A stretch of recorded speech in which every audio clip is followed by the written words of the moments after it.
Okay, we'll get started. Good morning, good afternoon, or good evening, depending on where you are. Welcome to today's session in which you'll have an opportunity to ask me about almost anything about data management and quality from the perspective of non-data management professionals, or better put, the data users. My name is Michiko Wolcott. I will be the host, the presenter, and the moderator for the session. I want to apologize to everybody in advance. I'm coming off of a bit of a cold, and so I've got my trusty cup of tea with me here, and hopefully I can do this without too much distraction. So for those of you who don't know who I am, a little bit of introduction. I currently work as a strategic and management consultant and advising clients on all the kind of a non-technical aspects of data and analytics. And my focus is especially on closing the gaps between the technical and the business side, as well as among the different stakeholders involved. And I've been in data and analytics consulting and delivery business for well over 20 years. And I've run a large multinational analytics consulting practice, and spent really a good chunk of my time, professional life, in data companies. And so I've advised clients also on both strategic and tactical matters. And a lot of what I do today is really focused on what I call like organizational infrastructure, if you would, like setting up organizational or business structure and processes to support data and analytics. And so in other words, let's say organizational systems that really enable good data and analytics practices.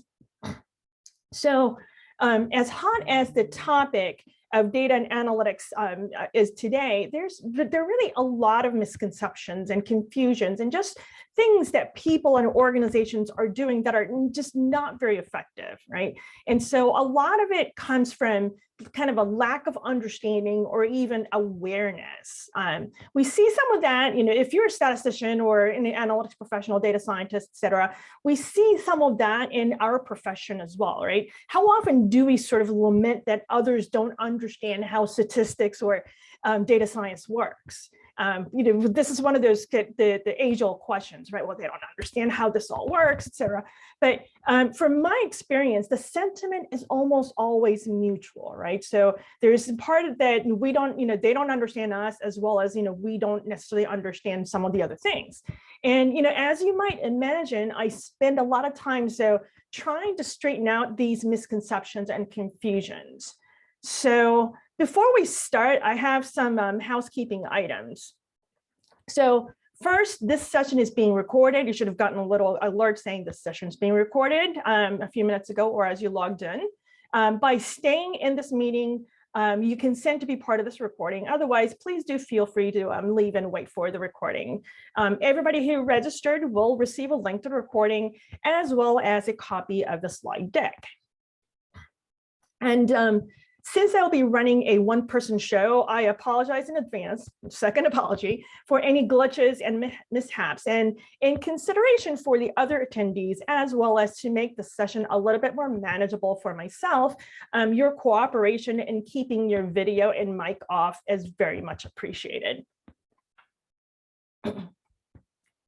So the objective of this session is, excuse me, to create kind of this awareness and understanding about good, effective industry data management and quality concepts and practices. It's intended as a broad introduction to the data management discipline, and not meant to be like this comprehensive or super practical session, because, well, first of all, you can't possibly explain the entire field of data management in an hour. But anyways, it'll also serve to explain why you might be suffering from data and data quality and so forth, the way you are suffering when it comes to data. So there is no specific audience intended other than that, it's meant primarily for people who are not true data management professionals, because this will be all very introductory to them. But people who do work with data, so data users, analytics professionals, and rest. So I may speak from one point of view or another. I might say like, we or they or from time to time, but that's really more for convenience. And I won't go into any techniques or methods or, for cleaning data and such. So this will stay fairly general and fairly kind of conceptual and kind of overview. So we'll start the session with a glimpse into the world of data management. Then we'll address what we mean by data quality, because we've got to define what it is, and how data quality should be managed. And I'll address some of the questions that were already submitted or have come up along the way as I go along. Now, this session was in part motivated by the fact that I have recently had a number, a fairly large number of conversations with senior level statisticians and analytics practitioners, many of whom did not even know what data management and quality was, and that many of them really didn't know that that was its own discipline. So I'm going to do this session a little bit differently from my other Ask Me Almost Anything type sessions, and that I'll go pretty heavy on the introductory overview first. Then we'll get to open Q&A, and for this, please use the chat panel to submit your questions. You can submit it, you don't have to wait until the end, although I probably won't address that until the very end. I'll try to address and answer as many as I can in the time we have. I've asked everybody to keep video and mic off, but unmuting has been disabled, again, to help me keep manage the session a little bit better. And we have participants from all over the world, so you can submit your question in English, Spanish, or Portuguese if you so desire. The answers will all be in English, but if you speak some of the other languages, all I can say is I'm sorry. So to start, most of the challenges with data, or let's say flat out complaints, right, about data really broadly fall into one of the following categories. So the first is like, well, you can't find a documentation you really need about the data. So the data dictionary either does not exist, it exists, but it's incomplete or somehow useless and so forth, right? The second pain point being, you discover errors and inconsistencies in the data when you try to use it, when you try to analyze it, et cetera. The data is wrong when you get it, and it kind of falls on your shoulders to either clean it or declare unusable, or at which point everybody else just kind of complains about how you're unwilling to work with what you got, or you just straight no longer trust the data you have. It's like, well, I don't trust any of this data anymore.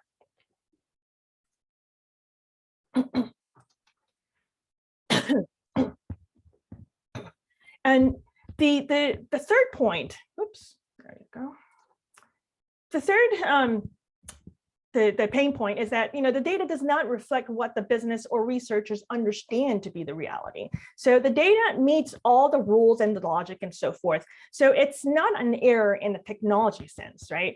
It doesn't produce any kind of errors and et cetera, but it still doesn't make sense. So I was talking to somebody not too long ago who said, whose analysis included patient weight as a covariate, as a variable, right? And the results weren't making any sense. And it turned out that the values in the field could be either in pounds or kilograms, but there was no way to tell which was which, right? So logically speaking, it was meeting the rules. It was numeric, 3 digits, et cetera, et cetera. And it produced no errors, but it made no sense because you couldn't tell if it was 100 pounds or 100 kilograms. So, these problems invariably trace to an issue that's much bigger than technology or analytics, and in fact, much bigger than a project or tool or even data itself. So one of the reasons that analytics practitioners and other data users suffer from data quality is that many of them don't even realize that data management is an entire discipline in itself. So there's an entire profession, right, dedicated to data management, just like statistics and data science are disciplines in their own right, with its own professional associations, body of knowledge, and so on. Now, some people, might think that, well, we manage data and we have the skill set to manage data, right? So we can actually either look at data, analyze, and so forth. But in reality, they manage data because they have to, so that they can do what they really need to do. So it's sort of like a step on the way as opposed to sort of like the objective, right? And many of the data problems we face that we think are data quality issues are really data management issues. So a classic example, again, the data users cannot find data documentation. This is really a telltale sign, just a real indicator that there is a data management problem that goes well beyond data quality. In fact, data management, right, encompasses much more than data quality. So you start with metadata management. For those of you who are not familiar with the term metadata, it's really data about data. So a data dictionary is a type of metadata. And there's other formats and so forth that could come in, but it's really data about data. And that needs to be managed. Interpretation, how you interpret data, data architecture and data modeling, which is different. Data architecture is different from technology architecture, and data modeling is different from modeling in the sense that, in the analytics sense. Then you have data integration, and of course, data security and privacy, and of course, finally, use. Now, data quality does get talked about a good bit. And of course, there is a lot of effort going into the kind of security and privacy issues, especially for compliance reasons, although it's really often more from a technology angle, right? But there are other important issues that kind of impact how well we can get value out of data. How to store data, how to best structure and integrate them, and even how to best interpret, use, and explore data. And unfortunately, the world still tends to kind of stop at simply making the data available with very little follow-up. Now, analytics practitioners and those of us who use data, right, are really only a small part of this last bit of use. And so the analytics practitioners are one type of users, right? Then all these need to be supported by things like operational governance and functional structure and data strategy and business processes, and finally, technology initiatives. Now, this is a very different view of data management from that held by most people that I've come across.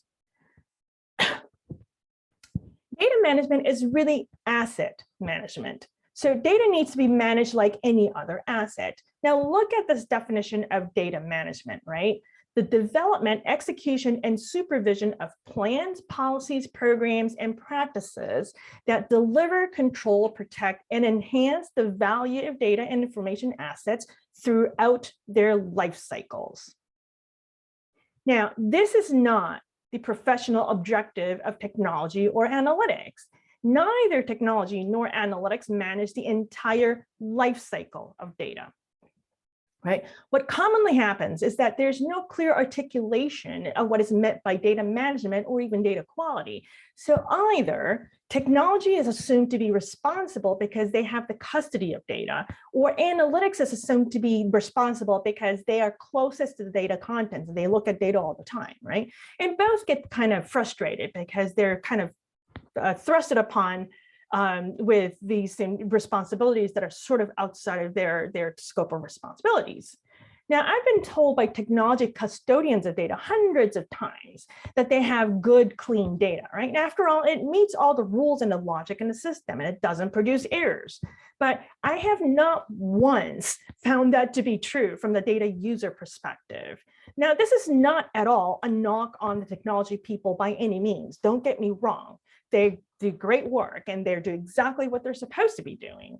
Now, rather, they're being held responsible purely by assumption for something that no one has clearly articulated. And so therefore, something they don't really do, right? Their role does not include taking a close look at data contents, not in the way that data contents should be looked at. And so it's not fair to them.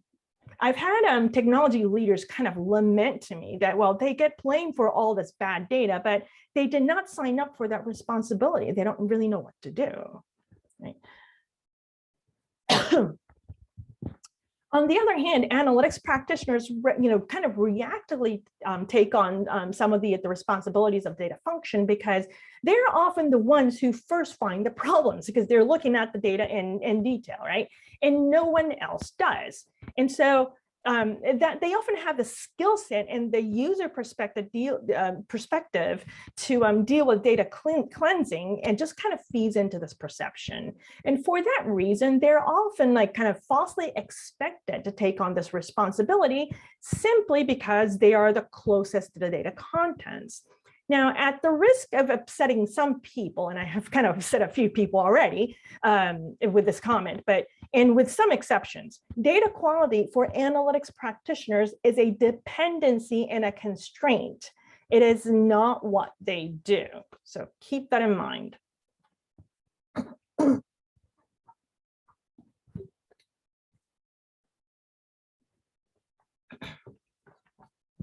I've mentioned the data life cycle. So data is born, it goes through some transformation, then its sort of life ends, right? Managing the entire life cycle data, again, means having an intentional way to support data from raw data to the use or the consumption of insights and decision-making into sunsetting the information altogether.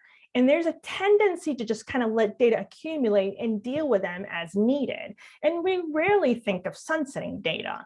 However, the values and the risks are present throughout the life of information, and not considering the entire life cycle not only keeps you from getting the best value, but also can lead to other issues that are kind of diminish the gains, make it a loss, or even worse, right? Put your entire organization at risk.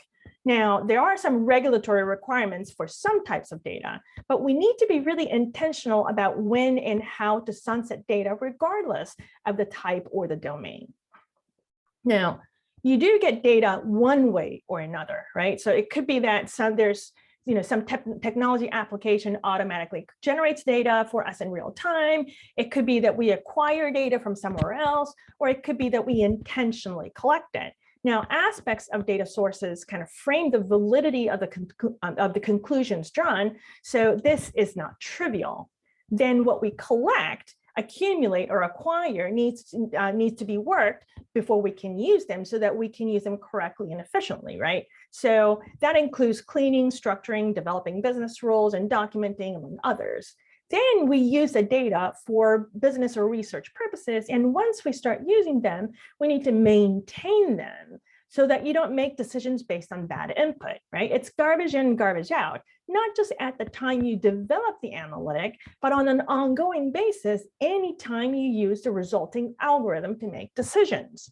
And at some point, pieces of data become ineffective or can no longer be used for one reason or another. So then you withdraw them from service or even eliminate them altogether, right?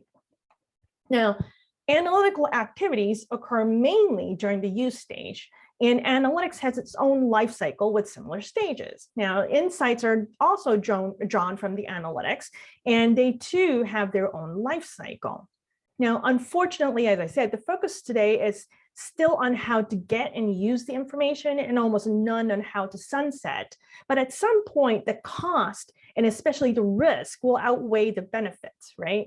So there are risks and costs at any stage, so they would have to be managed throughout the life cycle. Again, this whole idea of life cycle. The analytics practitioners kind of intuitively understand and even advocate for this and for the analytics they build, but the same also applies to input data. So what is data quality then, right? We can start with kind of a general definition of quality by the American Society for Quality. Just an example. The characteristics of a product or service that bear on its ability to satisfy stated or implied needs, or a product or service free of deficiencies. So either way, it's about meeting some set of criteria or standards, right? Definitions by other established quality experts and organizations are actually quite similar. So then this leads to this idea of defects. So whenever any of those criteria or standards are not met, we have a defect. Now, this is measurable as in, for example, number of defects per million opportunities that we hear a lot in process improvement and Six Sigma and so forth. So then, fewer the defects, higher the quality. Now, you can obviously extend this to data quality. Now, the data issues are the defects. And with data, the criteria, standards, or requirements are not always strictly logical in nature, which sort of creates this fuzziness. And it's one of the main reasons for this ineffectiveness in data management. But even with this fuzziness, there are certain expectations. So perfect data quality is really complete absence of data defects. And improving data quality means removing all defects from all data all the time before anybody uses it, right? And until we do so, there will be data quality problems. Now, one thing I do want to stress is that data cleansing and data quality are not the same thing. There's a lot of confusion between the two, or we think that you're doing one and it's actually only you're really doing the other. Data quality is a characteristic or a state. Now, data cleansing is an activity or a task. So what analytics practitioners do is data cleansing. They don't do data quality, right? So a one-time activity to clean the data is effective in the long run only if you have a completely static database that will never be updated. Now, one way or another, this is generally not the case. It's very, very unrealistic to expect that. You might have a static database for a defined contained study, but that doesn't mean that you will never need to replicate the study or do something very similar, et cetera, at which time you have to go through the same thing each time. So then data cleansing does not ensure data quality. It's sort of like doing healthy things, right? Just because you ate healthy food once does not make you a healthy eater. It's continuous, proactive, and it's intentional. It's a program. That is, it's the professional kind of equivalent of the personal way of life, if you would.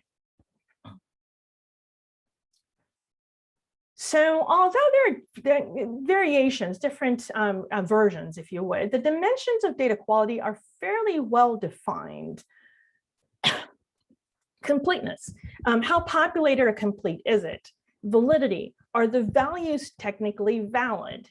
Accuracy, are there errors? Consistency, are the values consistent across? Integrity, is the data coherent? Timeliness, does it reflect the timing of interest? This is not necessarily just the most updated information, right? Uniqueness, is there any duplication or fragmentation? And reasonability, does it reasonably reflect the reality? I want to call attention that accuracy here in the data management or data quality sense is not the same as accuracy as we talk about in statistics. Accuracy in statistics tend to refer a lot more to precision, whereas here we're talking about errors. Anything that is a no here is a data defect. So note that these are all independent of specific research or business questions. I mean, this is just in general, to do the data, does the data meet these conditions? Analytics practitioners only look at data primarily through the lens of some research or business problem. So it is this is a very different perspective for that reason alone. And for that reason alone, what the analytics practitioners do is kind of inadequate beyond a specific project, because they don't look at the entire database. They don't look at the universe of the data, right? So that said, we still need to evaluate, as analytics practitioners, we still need to evaluate our project data against these data quality dimensions at the start of the project. We got to do our part. Now, a typical supply chain for project data looks a little bit like this. Now, extract, transform, load is a fairly standard data management term, where extract means collecting or harvesting, basically getting the data. Transform means applying some fixes, business rules, et cetera, kind of maybe cleaning it up a little bit. Load is loading the data into an environment. So it could be into some data store or into some analysis software like R, Python, or SAS, right? In the simplest case, the data is collected in the field, we receive it, we load it into our software, we do some data processing, then off we go with the analysis, right? In most modern scenarios, the data is collected, it goes through some transformation, including some business rules, then loaded into a data store, then either we ourselves or somebody else extracts some subset of data from that data store, performs additional transformation, then we receive it, process it, then off we go with the analysis. Now, depending on the situation, this could take a few paths, but it's always some combination of extract, transform, and load, or extract, load, and transform, depending on scenarios. And it often multiple times with multiple participants. So we tend to kind of chalk it all up into this one giant data quality issues bucket, but we need to understand that how and where these issues emerge have different implications. So keep in mind that each of these steps can introduce defects into the data. So there are multiple opportunities for things to go wrong. I mean, quite a few opportunities, right? And it merits mentioning that this is really grossly simplified. Now, you could have multiple parallel paths for each data origin. So this starts to look pretty complicated pretty quickly. Now, I mentioned I've spent a lot of time at data companies, and often data aggregators source data from thousands of different places, even if they're all supposed to be in the same structure and definitions. This is a giant assumption. You have that many people participating, something's going to not conform, right? As an example, I used to work at a credit bureau, which is basically a giant database of all consumer credit data in a given market. So when you apply for a credit, lenders might pull your credit report from the bureau to see how you're paying on your other accounts, as they're legally allowed to do. And they are, thousands and thousands of lenders who all contribute or submit data to the bureau, supposedly in all the same standard format. But it's not, like a set it and forget it type scenario, right? There could be errors, not to mention new and unexpected things that just pop up all the time because, well, the world just keeps changing. Now, the Bureau has its own layers of ETLs, and each lender has its own layers of ETLs, multiple layers, right? Before the data is even submitted to the Bureau. So this flow exists within each data contributor, replicated thousands of times for each contributor, then the aggregator's own set of flows for just a single data store, right? We then use what's been put together after all of these many layers and streams of compiling. And each of these layers and streams have multiple opportunities for defects. So you start to see how this gets really, really, start to blow up.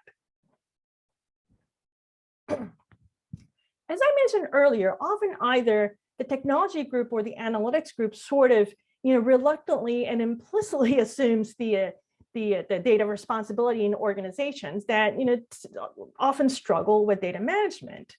Now, when the technology group assumes the data responsibilities, it's simply because they are the custodians. That is, they're responsible for the technology which generates and or houses the data. Therefore, data is their responsibility sort of by default. But usually, there never really is anything explicit about their responsibilities about the data content. Now, because they're technology people, their focus is on the tools, the rules, and the logic, and not so much the content. That's because of who they are. Because of what they do. Now, and which then means that as long as the rules are being met and no errors are being produced, they don't typically look at the data content in detail. And the problem is that the rules can address these data quality dimensions only so far. And things like reasonability are rarely addressed. I mean, you kind of have to really look at it to understand if is it reasonable. And because that's not how technology teams and technologies in general look at data. Now, in the other scenario, analytics practitioners sort of tacitly take on the responsibilities for data, again, just because they're closer to it than anybody else in the organization, and also because it's kind of a precondition, right, for doing good data analysis. You got to make sure that the data is clean and reliable and so forth before you can actually do analysis, garbage in, garbage out. Now, besides the fact that they are not data management professionals versed in all the industry practice about the data management, they run into data quality issues only when they get data for some analysis project. I mean, they're not 100% looking at 100% of data 100% of the time. And so that makes analytics-led data quality management completely reactive, right? And because they are not data management professionals, for them, data quality, again, is a means to an end and not the end itself. If you only see the data problems you come across, that means that that leaves all kinds of risk out there that you don't even realize that exists. It's the whole tip of the iceberg thing, right?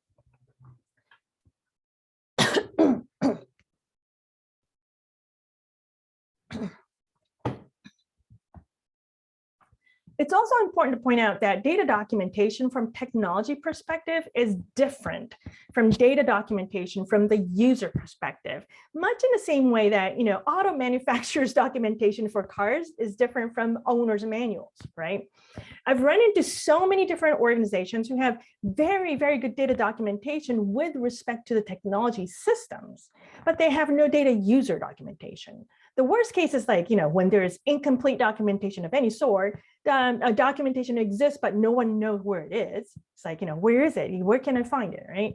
Or, no documentation exists at all.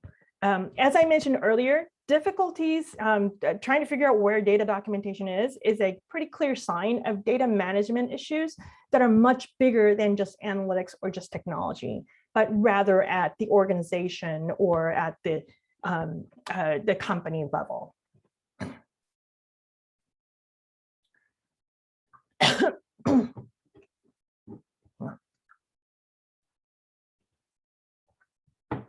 So one of the areas I work a lot with my clients is in defining ownership and structures of accountability within the information services realm. So I've mentioned the two common but ineffective scenarios. Now, one in which technology assumes responsibilities for data, and another in which analytics assumes responsibility for data. Now, in either case, whoever assumes that responsibility often does so reluctantly, kind of like by a sense of implicit expectations, and not because the responsibility is defined into their position.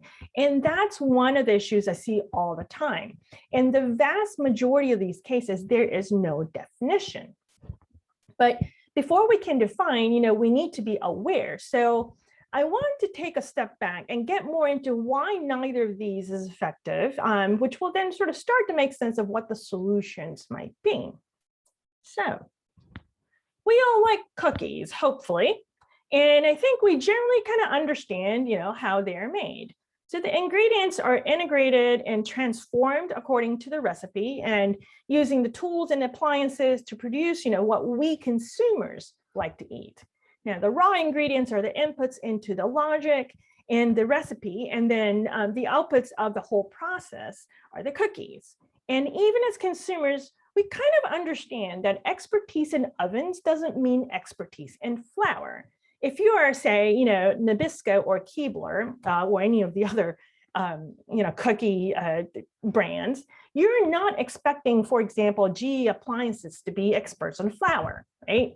Now, obviously, the oven people do need to have a good understanding of what will be baked in it. And then the fridge people, right, need to have an understanding of what people are going to store in the fridge in order to make those appliances meet the needs correctly. But that doesn't make these appliance makers experts on these topics. Now, it's the same with information, although somehow this gets lost quite often. There's a lot of expectations kind of crossing the one role versus the other.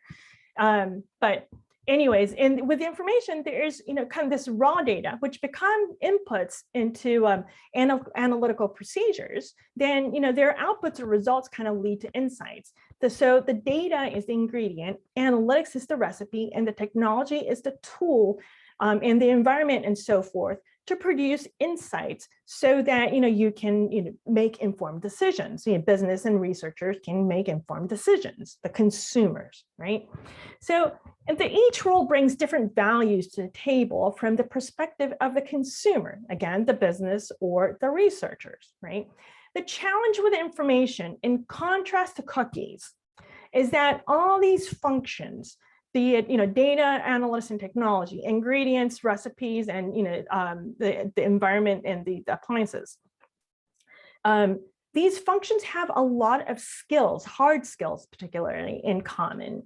And we talk about a lot about getting value out of data, which then means that role definitions have to be value-centric rather than skill-centric. if the objective is to meet value expectations. This has been a challenge for a long time. Now, you can organize these functions without changing the reporting or the financial structure of an organization, because this is really more about roles, responsibilities, accountability, and decision-making. Now, the first step is to define the functional owners and their respective general scope of ownership. I can't stress enough how important ownership is. In fact, I have seen a number of many quick wins simply just by defining these owners and then coming to an agreement on very few basic things and just the rest to be filled later. This is not about the formality of their place in the organization. Many successful cases evolve the organization really by just prioritizing some practical fundamentals for decision-making rather than getting stuck in the bureaucracy. This is functional governance, right? Which defines the basic rules of collaboration and provides a general structure within which people operate to make decisions and be accountable. It's different from the compliance-focused data governance or information governance that we see commonly implemented today. Now, in this structure, the executive layer kind of ensures enterprise level alignment. Now, I say enterprise in quotes, but I mean that in a very broad sense. There's a layer of data, analytics, and technology owners with the ultimate accountability for their respective areas, and then so on. But the rest becomes details, right? It's more important to have the right collaboration mechanism between the areas. Organizations often kind of over-labor the procedures without having the big pieces sorted out, which then kind of makes the whole thing just purely bureaucratic and just really painful. Okay. So then what does this do for us? The most important thing is that it kind of frames how we collaborate with each other. This kind of helps us define and figure out how we're supposed to work with each other. Knowing who the owner is for what makes things a lot clearer. And it also kind of gives us a structure of accountability as well as a framework for how we make decisions about information at all levels, be it data technology or analytics, as long as it's all around information, right? It allows us to distribute decision-making, cascade communication up and down the layers. Technology does what technology was supposed to do all along, and analytics does what analytics was supposed to do all along. This is true information governance. It is a structure of decision-making and accountability. Right? Unfortunately, most data and analytics governance programs today don't look like this. Now, the real data needs don't really get taken care of, either because most organizations don't have a data owner, or because the data owner either has a limited scope or a dual role. Now, many organizations implement, dual roles in the name of synergy, but personally, I haven't really seen that work all that well as intended. It seems a little intuitive, but one side gets the short end of the stick all the time because we're all humans. Or, you'd have to be really deliberate about how you structure your responsibilities to make sure you address both as they each deserve. So again, this does not require change in the reporting structure. Now, you just need to define and agree on who owns what. You're actually better off with clear functional accountability and then with rigid management accountability. The latter is like hard coding, right? We know about hard coding. There are various ways that you can implement and accomplish functional accountability depending on the specific situation of each organization.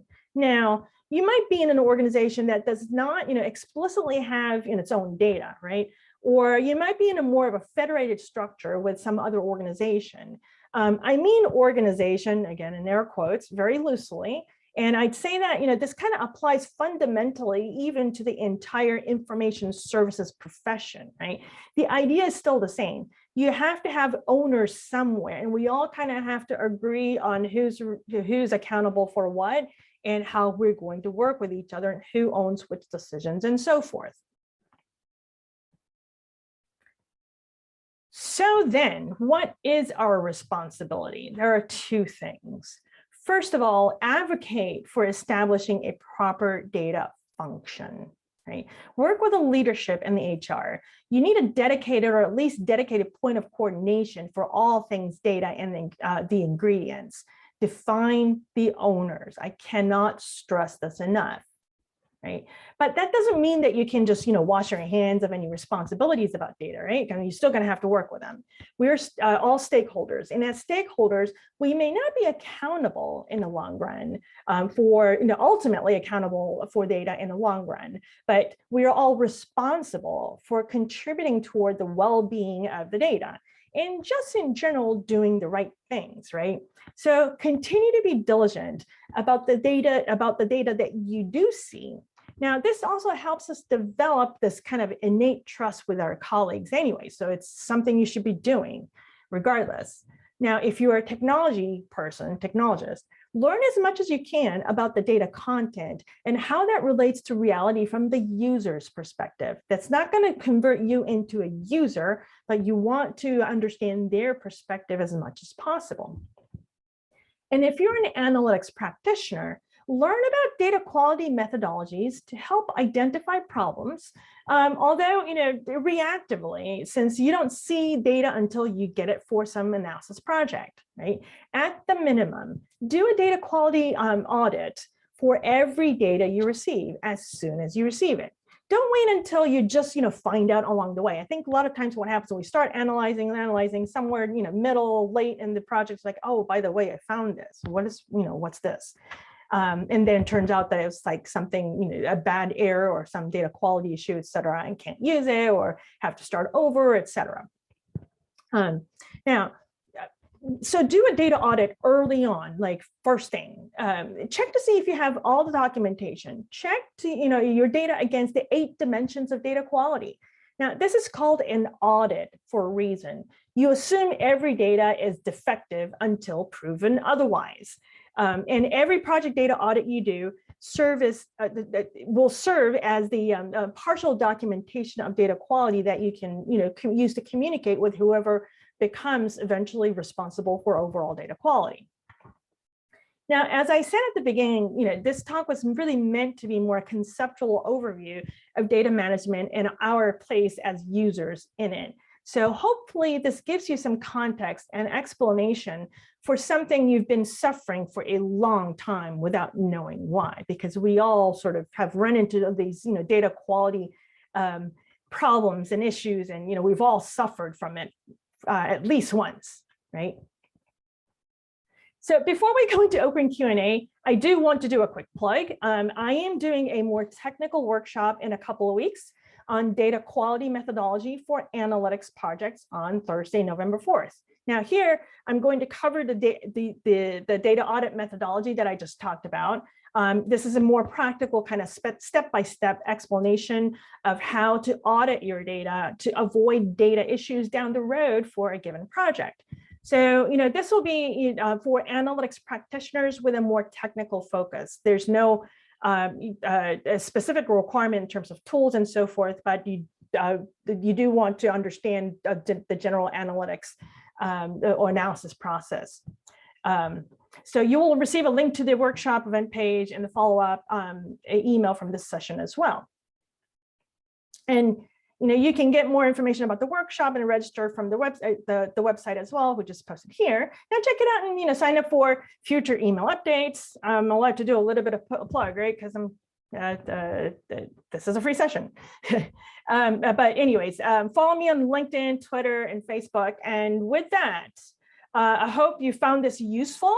And I'm happy to take any questions and comments. If you have any kind of questions or comments, please do put them in the chat box, and I will try to address them to the best of my ability.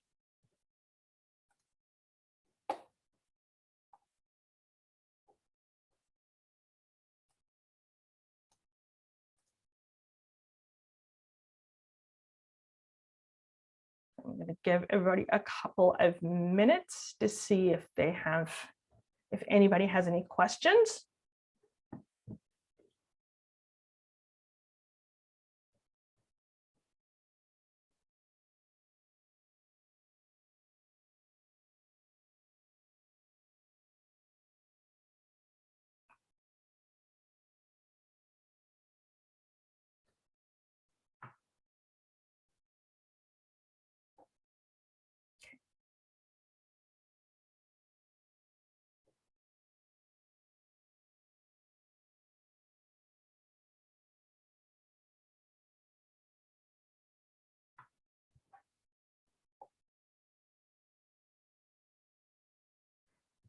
Okay, there's a question, what do you think makes special and irreplaceable? An example. Can you clarify that question for me? You mean like a particular data or process, or? So far, it's been mostly comments.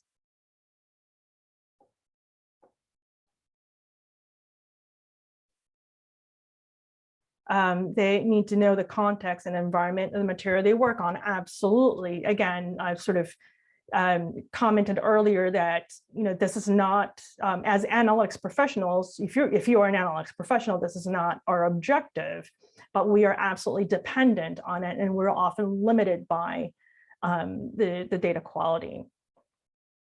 Here's a question. What are the top essential skills for data management professionals besides communication skills?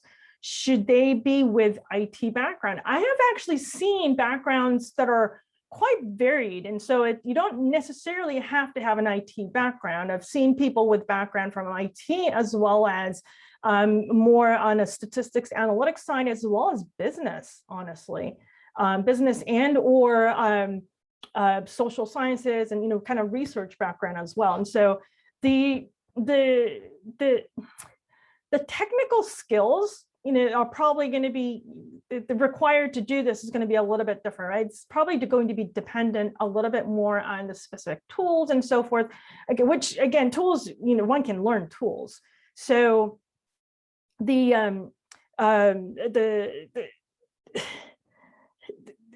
it's really more about kind of I'd hate to say it's more about aptitude, but sort of having the right approach to look at the contents of the data, as opposed to, is the looking at a particular function or looking at a particular programming methods and so forth. And so it's funny because data, I think, tends to sit somewhere in between technology and business. And a lot of people would say like, data function is really more of a business function, and only in the sense that I would say that that's really more in the sense of you have to understand business a little bit to know if the data is reasonable, right? And that's a big, big challenge.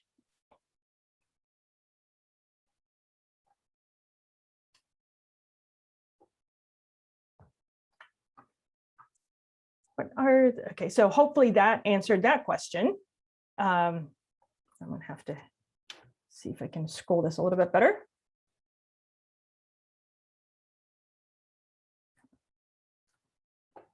A good topic for analytics persons. Yeah, one of the comments that I keep getting, not just here, but just throughout, is that this is kind of one of those things that we kind of all go through in school, right? So we go through statistical data science or whatever program we go through, and we never ever hear about any of this. And so you go into the real world and you kind of like, professionally speaking, and I don't mean from a skill sets perspective, but from a role perspective, we don't have a very good understanding of where we sit. But granted, some of this is still kind of evolving and it's being developed, right? Some of this is quite new within the last so many 20 something years.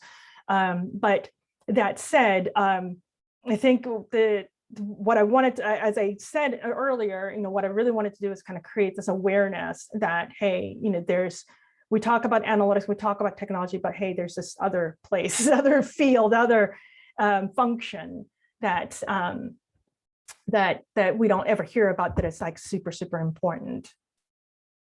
Can address that one. If you work, okay, so question, if you work for example, if you work as a statistician for a long time, you may know a big number of complicated methods and how to solve difficult assumption violence problems. What about the data management role? I think it's sort of, that kind of goes back to the comment that I just made about, it's really more about learning, having a knack for what is appropriate and what what is useful and what is, what the business looks like. You don't necessarily have to be a business expert, I don't think. I mean, it's useful. I've seen plenty of data managers and data owners who are who come from not so much a business background. It's useful, and you have to know, or you have to have a knack for knowing what's reasonable for business and what the business wants. Now that also kind of feeds into the kind of ultimate data owner would typically have like responsibilities for like data strategy and so forth beyond management. Becoming that kind of ultimate data guru of sort. But it's a different role. Again, the skill sets sort of kind of exist, but it's really more about the focus and the role. Okay, for a question. Small research projects with just a few people providing data to be merged and analyzed. What should be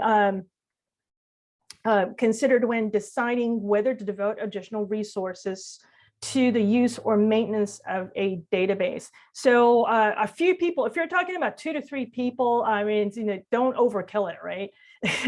And if it only comes from like one source, and it's situation dependent. I'd hate to say this, that it's a situation dependent, but it's sort of, there's a wide gamut of the data analysis that we tend to do, right? So like if we're kind of doing a lot of primary data research, collected with small amount of data, et cetera, a few people. I mean, you don't want to have like a giant, you don't need a CDO, right? You don't need a chief data officer.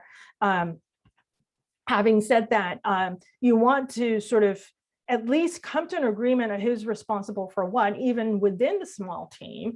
And if you get data from somewhere else, make sure that you sort of mutually understand what each other's responsibilities are with respect to data.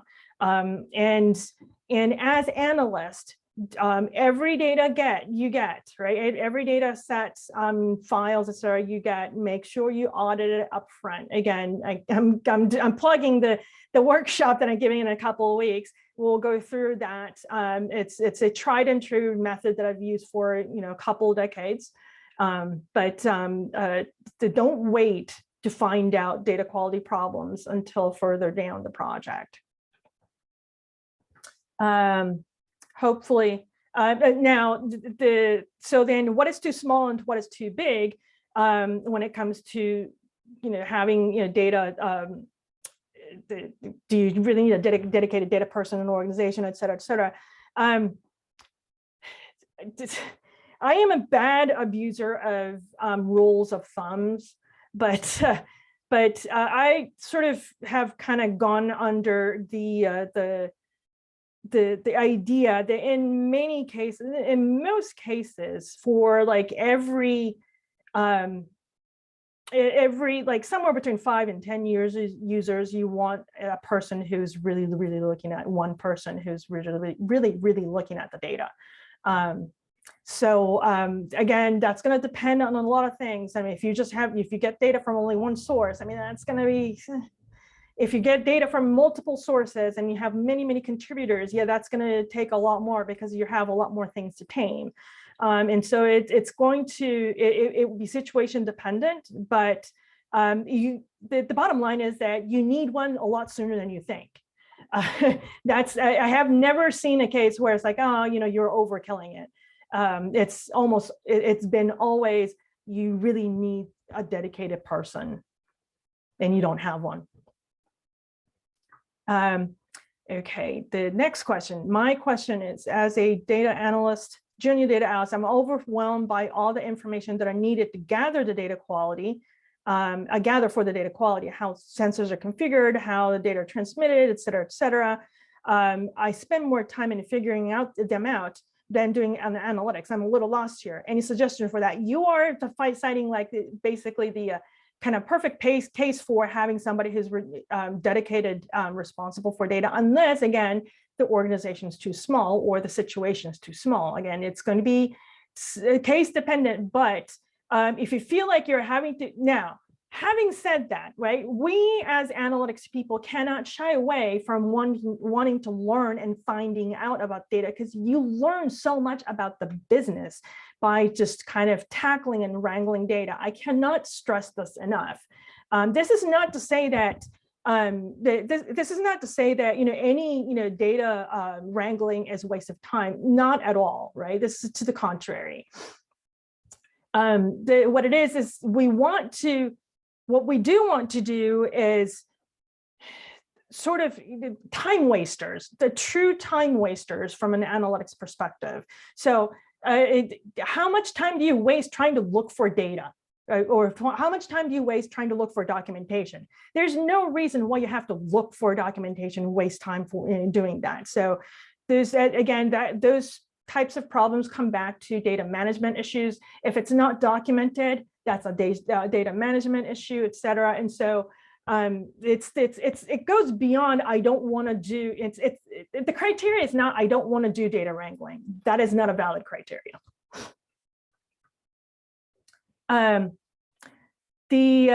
Okay, so that's one. What are some examples, good procedurization SOPs to foster good data quality? There is, so again, I'll sort of go back to the data audit methodology, which can actually be expanded to apply to an entire organization, not just in the analytics project. But there are certain things, on one hand, it's a procedure, right? So who's looking at the data when you receive it? What are you looking for? What are some of the salient points, or what are some of the points that you should be checking against? What are, or define what the defects are against, right? So and you can sort of use the 8 dimensions of data quality as a starting point and kind of try to come up with your own list of defects. But again, the process, define the who, define the what, and then and take it from there. Learn as much as you can, but in most cases, kind of know that this is really more this is not so much an individual issue as much as it's really trying to educate the other people that are involved in information.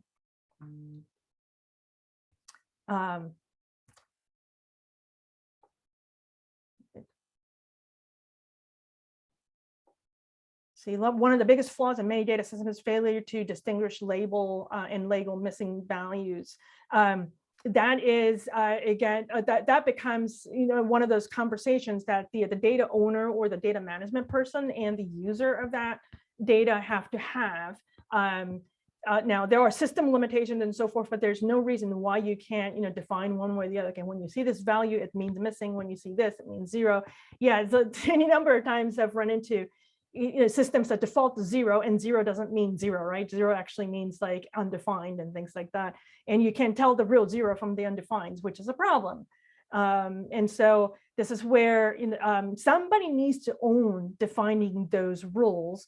And again, that kind of rolls back up to the whole idea of data owner, who's responsible for coordinating and making sure that the data meets the needs of all the users within the organization or whoever the users are.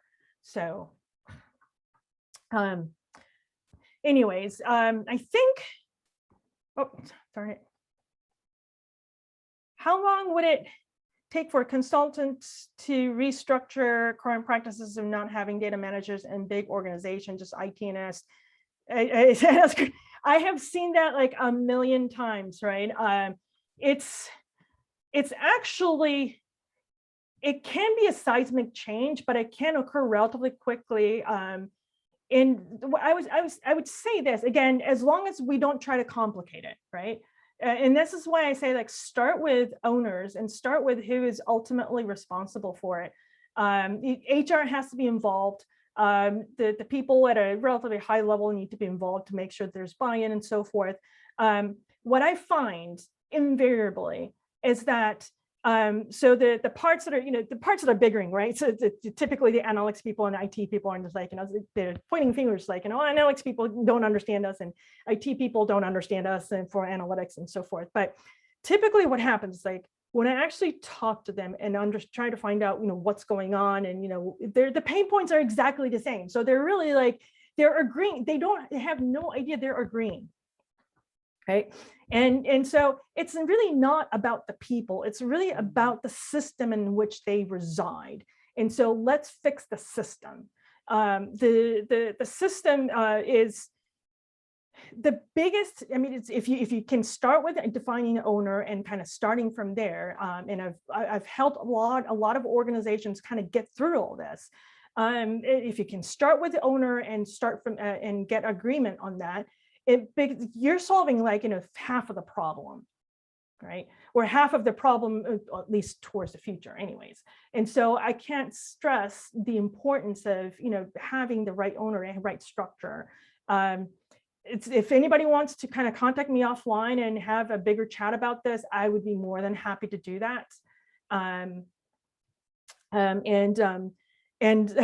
so that it doesn't become sabotage and so forth, because that is it's really it's challenging, right? But at the end of the day, we're all people. People are people, all people, and all humans and so forth. They're just kind of doing people things, and we have to kind of make sure that we take a step back and we're not kind of blaming the people, but blaming the system. Well, not blaming, even sort of like trying to fix the system. So that said, we are past the top of the hour. Thank you so much. Lots of questions. If I happen to miss a question, I will we'll get back separately outside of this. But anyways, hopefully this was useful. Let me know if there's anything I can help with, or if you want to have a bigger conversation, like I said. And y'all have a great rest of the day.